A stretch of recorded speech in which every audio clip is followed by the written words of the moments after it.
According to a recent opinion poll, 41% of Americans want to criminalise something called hate speech, which is what progressives call free speech they don't like, and effectively repeal the First Amendment to spare people's feelings. Isn't that considerate?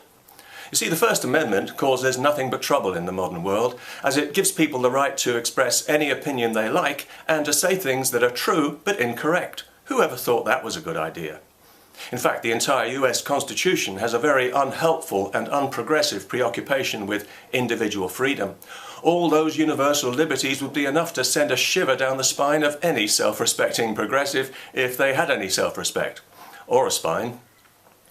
Now, admittedly, the values enshrined in the Constitution have made America the global superpower it is, and have enabled its culture to enrich the world as much as, or more than, any in human history.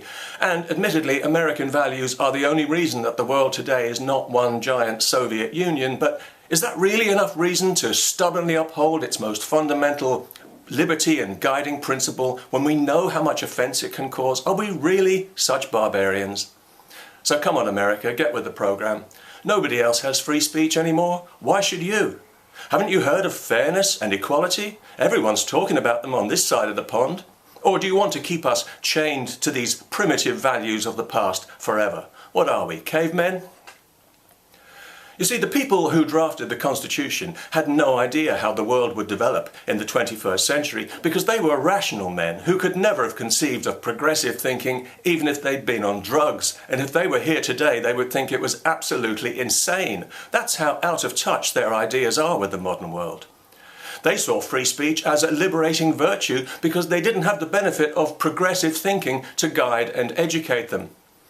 To them, the bright, clear values of the Enlightenment were still fresh and vibrant, not like they are now, inconvenient, diluted and compromised.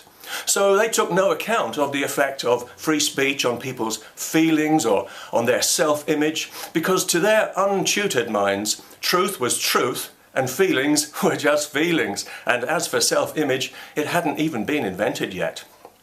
It was a different world.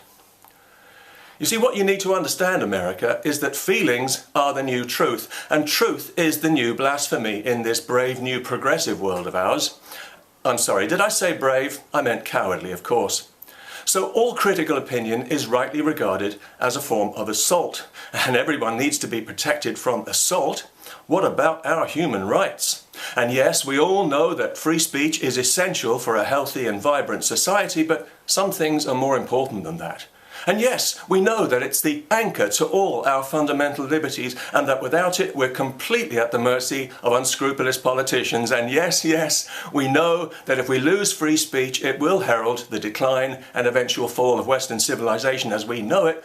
But what a small price to pay for a bit of temporary peace and quiet. Free speech is provocative and it can cause division between communities. What could be worse?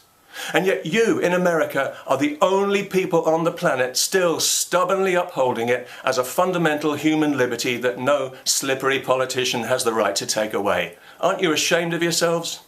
You're out of step and you're out of line because you're embarrassing those of us who've already been bullied into giving up our birthright. You're making our cowardice more conspicuous and it's playing havoc with our feelings and our self-image.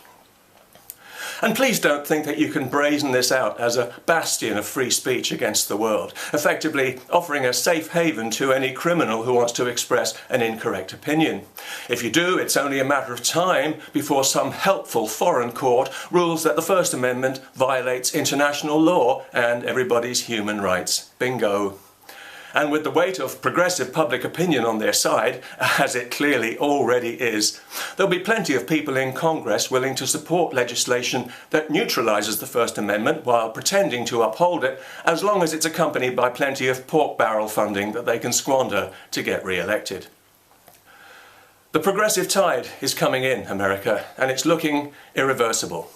Not least because the next generation is being carefully programmed right now by a progressive educational establishment to hold the First Amendment and all it represents in morally superior contempt. especially in universities where tomorrow's leaders will come from. In these traditionally liberal institutions, there is no First Amendment anymore, as it violates the safe space of students who are about as liberal as Stalin when it comes to hearing unwelcome opinions, because they've been purposely miseducated to think that they know best for everyone and to be intolerant, repressive and bigoted for all the correct, progressive reasons in order to help steer society where it doesn't want to go for its own good. You know the form by now.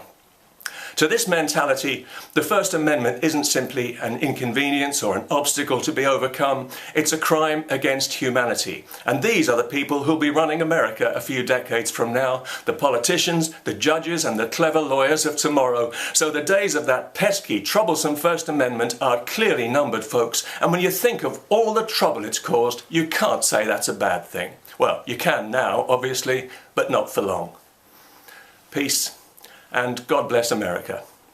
Well, somebody had to say it.